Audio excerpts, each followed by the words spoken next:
Hello everyone, welcome back to my channel. Last time వీడియోలో ఆలు పరోటా ఈజీగా ఎలా చేసుకోవాలో చూపించాను కదా. ఈ వీడియోలో పన్నీర్ పరోటా ఎలా చేసుకోవాలో చూపిస్తున్నాను. సో దీనికోసం నేను పన్నీర్ కూడా ఇంట్లోనే తయారు చేస్తున్నానండి. 1 లీటర్ మిల్క్ తీసుకుంటున్నాను. వీటిని మనం ఒకసారి పొంగురానివ్వాలి.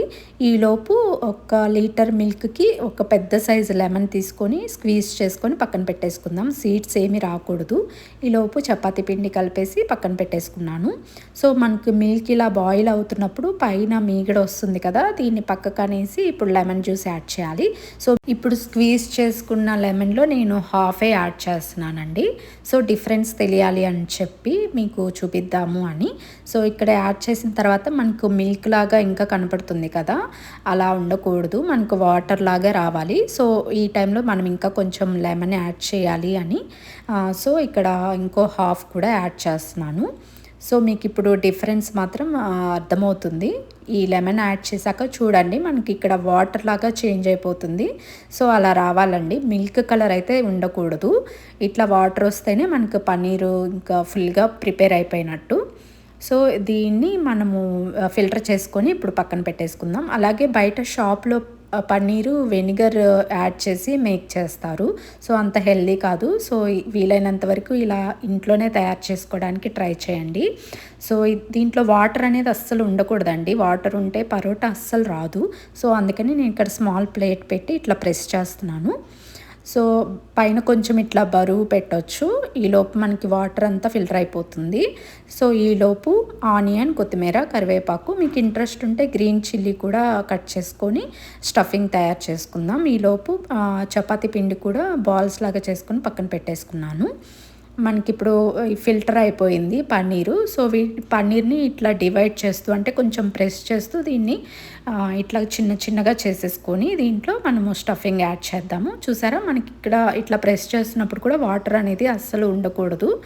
సో ఇక్కడ కొత్తిమీర, కరివేపాకు, అలాగే ఆనియన్స్ కట్ చేసుకున్నవి కూడా యాడ్ చేశాక లాస్ట్లో హాఫ్ స్పూన్ జీలకర్ర, అలాగే రుచికి తగ్గట్టు సాల్ట్, కొంచెం టర్మరిక్ యాడ్ చేసి మనం స్టఫింగ్ తయారు చేసుకుందాం.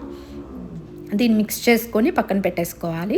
ఇప్పుడు చపాతీ బాల్ తీసుకొని దాన్ని ఒక హాఫ్ మాత్రమే ఇట్లాగా చపాతీ చేసుకొని మధ్యలో స్టఫింగ్ ఇలా పెట్టుకోవాలండి.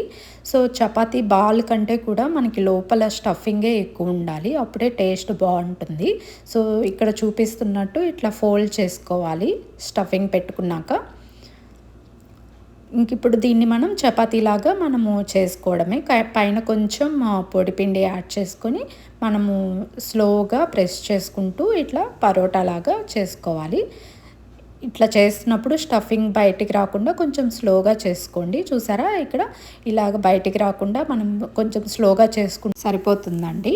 సో ఇలా చేసుకున్న పరోటాని మనము పెనం మీద 2 సైడ్లు ఇప్పుడు కాల్చుకోవాలి. సో ఇట్లాగా ఒక సైడ్ కొంచెం వేడయ్యాక ఇంకొక సైడ్ కూడా మనం టర్న్ చేసి బటర్ అప్లై చేసుకొని పక్కన పెట్టేసుకుందాం. సో ఈ పరోటా చిన్న పిల్లలు, పెద్దవాళ్ళు అందరూ కూడా చాలా ఇంట్రెస్ట్గా తింటారండి. సో మిర్చి యాడ్ చేయకపోతే మా బాబు తింటాడని చెప్పి నేను ఇలా చేస్తున్నాను. మీకు ఇంట్రెస్ట్ ఉంటే మిర్చి కూడా యాడ్ చేసుకోండి. సో ఇంకెందుకు ఆలస్యం, ఎంతో హెల్దీ అయిన ఈ పన్నీర్ పరోటాని అందరూ ఎంజాయ్ చేయండి చేసుకొని. మీకు ఈ వీడియో నచ్చితే లైక్ చేయండి, షేర్ చేయండి, అలాగే సబ్స్క్రైబ్ చేసుకోండి. సబ్స్క్రైబ్ చేసుకున్న వాళ్ళందరికీ కూడా చాలా థ్యాంక్ యూ అండి. సో ఇలాంటి వెరైటీ వంటల కోసం subscribe my channel. Thank you for watching.